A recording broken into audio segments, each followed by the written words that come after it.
Prayers and Meditations.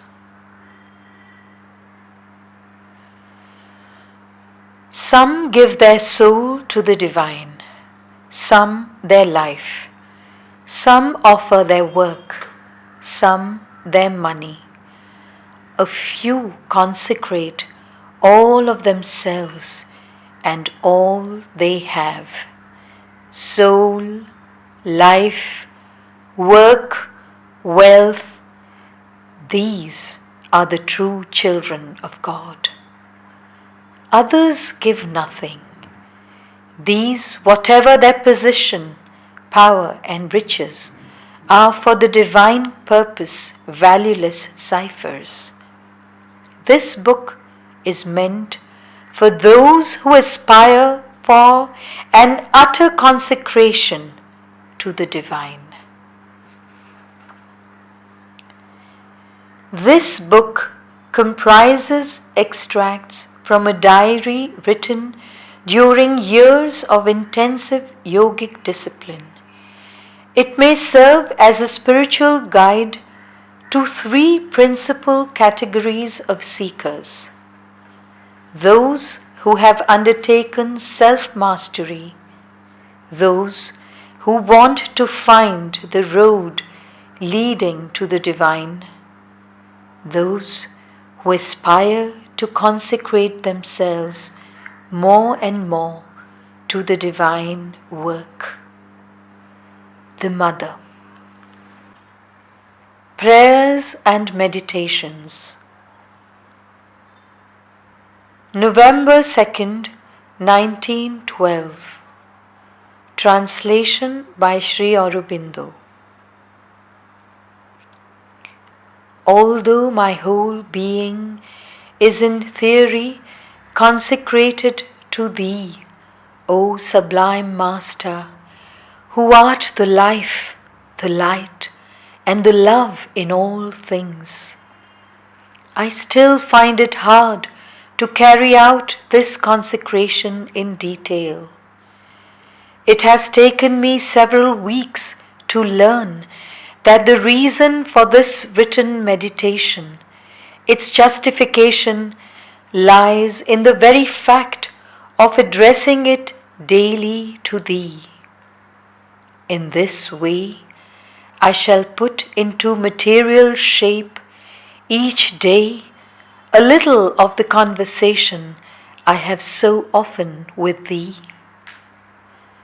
I shall make my confession to Thee as well as it may be, not because I think I can tell Thee anything, for Thou art Thyself everything, but our artificial and exterior way of seeing and understanding is, if it may be so said, foreign to Thee, opposed to Thy nature.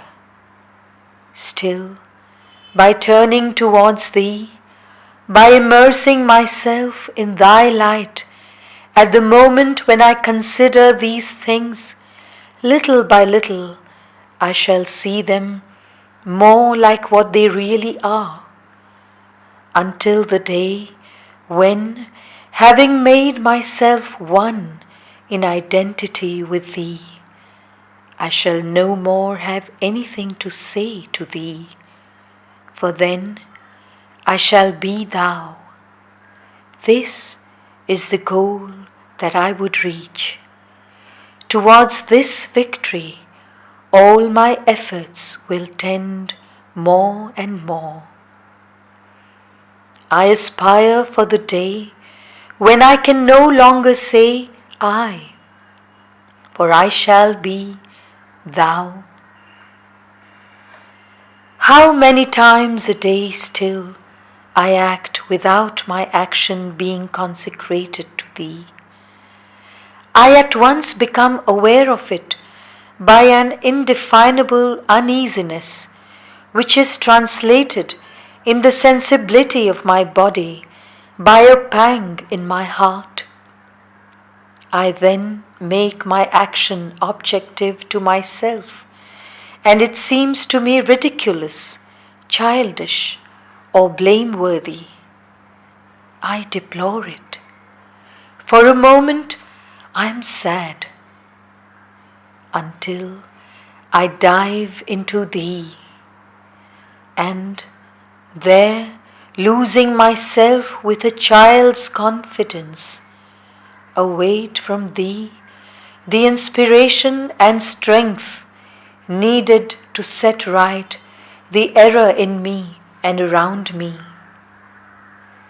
Two things that are one, for I have now a constant and precise perception of the universal unity determining an absolute interdependence of all actions. November 3rd, 1912. Translation by Sri Aurobindo. Let thy light be in me like a fire that makes all alive. Let thy divine love penetrate me.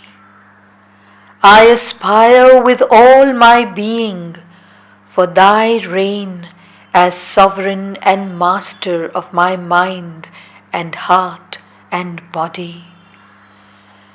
Let them be thy docile instruments and thy faithful servitors.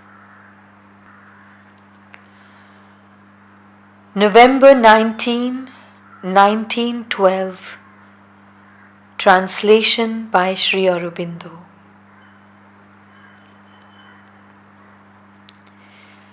I said yesterday to that young Englishman who is seeking for thee with so sincere a desire that I had definitively found thee, that the union was constant. Such is indeed the state of which I am conscious. All my thoughts go towards thee. All my acts are consecrated to thee. Thy presence is for me an absolute, immutable, invariable fact, and thy peace dwells constantly in my heart. Yet I know that this state of union is poor and precarious compared with that which it will become possible for me to realize tomorrow. And I am as yet far, no doubt very far, from that identification in which I shall totally lose the notion of the I, of that I which I still use in order to express myself, but which is each time a constraint, like a term unfit to express the thought that is seeking for expression.